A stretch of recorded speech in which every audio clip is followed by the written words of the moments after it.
আজি প্ৰচাৰ অভিযানৰ অন্তিমটো দিন আৰু এই মুহূৰ্তত ফণীভূষণ চৌধুৰী মোৰ সৈতে উপস্থিত আছে আৰু দেখিবলৈ পোৱা গৈছে অগপ দলৰ তৰফৰ পৰা আজি এটা বাইক ৰেলী কৰোৱা হ'ব। ইতিমধ্যে বৰষুণ দি আছে, তাৰপিছতো যিসমূহ সমৰ্থক আছে তেখেতসকলৰ ভিৰ দেখিবলৈ পোৱা গৈছে। আপোনাক স্বাগতম জনাইছোঁ। কিছু সময় পিছতে বাইক ৰেলী আৰম্ভ হ'ব।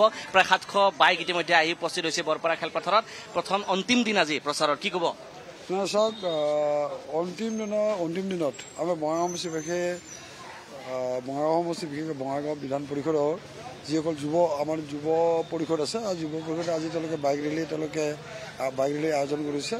মই ভাবোঁ এই বাইক ৰেলীত মোটামুটি 1000 বাইকৰ ওপৰত হাজাৰতকৈ বেছি সংখ্যক বাইক এই বাইক ৰেলীত অংশগ্ৰহণ কৰিব।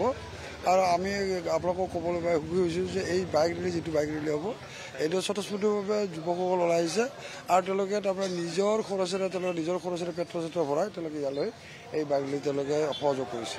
কিমান দূৰত্ব সামৰি লৈছে এই বাইক ৰেলী? নাই, এই বাইক ৰেলীটো মোটামুটি 30 কিলোমিটাৰ হ'ব, মোটামুটি 30-35 কিলোমিটাৰ হ'ব। সমষ্টিটো ঘূৰিব। কেনেকুৱা দেখিছে এতিয়া আপোনাৰ 7টাকৈ সমষ্টি ইতিমধ্যে ঘূৰিছে, পাকা বেতবাৰীও আপুনি ঘূৰিছে, কেনেকুৱা দেখিছে?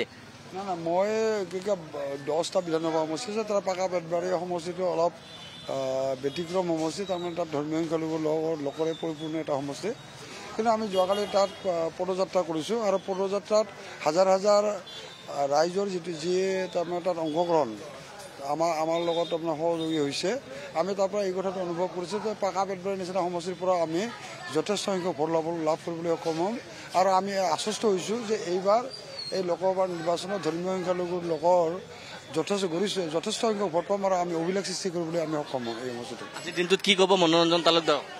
মনোৰঞ্জন তালুকদাৰ মই তেওঁক একো ক'বলগীয়া একো নাই, তেওঁক আশীৰ্বাদ জনাইছোঁ আৰু তেওঁ নিজৰ গৃহ সমষ্টিত যাতে তেওঁ যোৱা বিধানসভাৰ নিৰ্বাচনত যিখিনি ভোট পাইছিল সেইখিনি ভোট তেওঁলোকে যাতে আদায় কৰিব পাৰে, সেইখিনি ভোট যাতে পাবলৈ সক্ষম হয়, তাৰ কাৰণে মই তেওঁক তাৰমানে আজিৰ দিনটোত মই শুভেচ্ছা জ্ঞাপন কৰিছোঁ।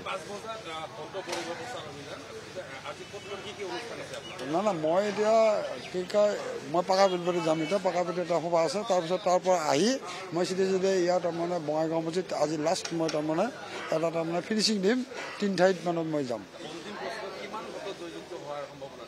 মই চাওক, মই আগতে যেতিয়া প্ৰথম মই আপোনালোকৰ ওচৰত এনেধৰণৰ বাইক দিছিলোঁ তেতিয়া মই কৈছিলোঁ 2 লাখ ভোটত জিকিম।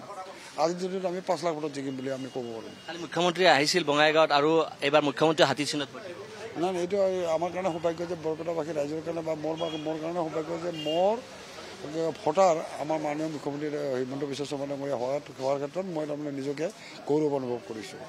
উৎসাহ কেনেকুৱা দেখিছে বঙাইগাঁওবাসী?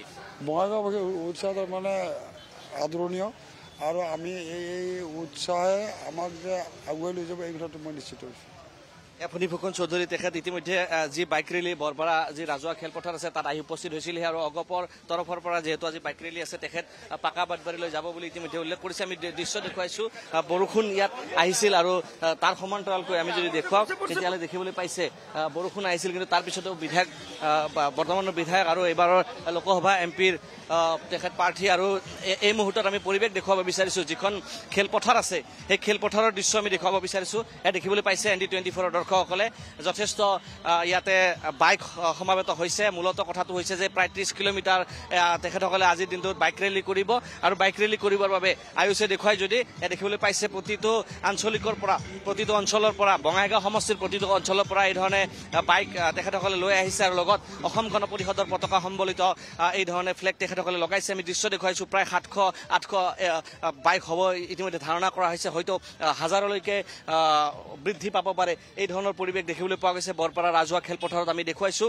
আৰু মই উল্লেখ কৰিছোঁ যে ইতিমধ্যে ফণীভূষণ চৌধুৰী তেখেত আহিছিল আৰু তেখেতে যিসমূহ ইয়াৰে বঙাইগাঁও সমষ্টিৰ যিসমূহ অগপ কৰ্মী আছে তেখেতসকলক সাক্ষাৎ কৰিছে আৰু এক প্ৰকাৰ এই দৃশ্যই এক প্ৰকাৰ ক'ব পৰা যায় যে অগপৰ যি স্থিতি আছে বঙাইগাঁও সমষ্টিত সেয়া তেখেতসকলৰ ভেটি যে যথেষ্ট সবল সেয়া পুনৰবাৰ প্ৰতিপন্ন হৈছে।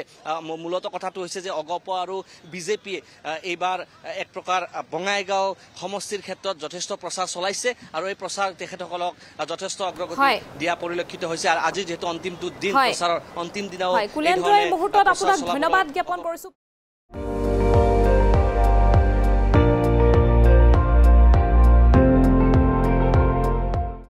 আপুনি চাই আছে ND24, সৰ্বশ্ৰেষ্ঠ নহয় সৰ্বোত্তমৰ দৌৰত।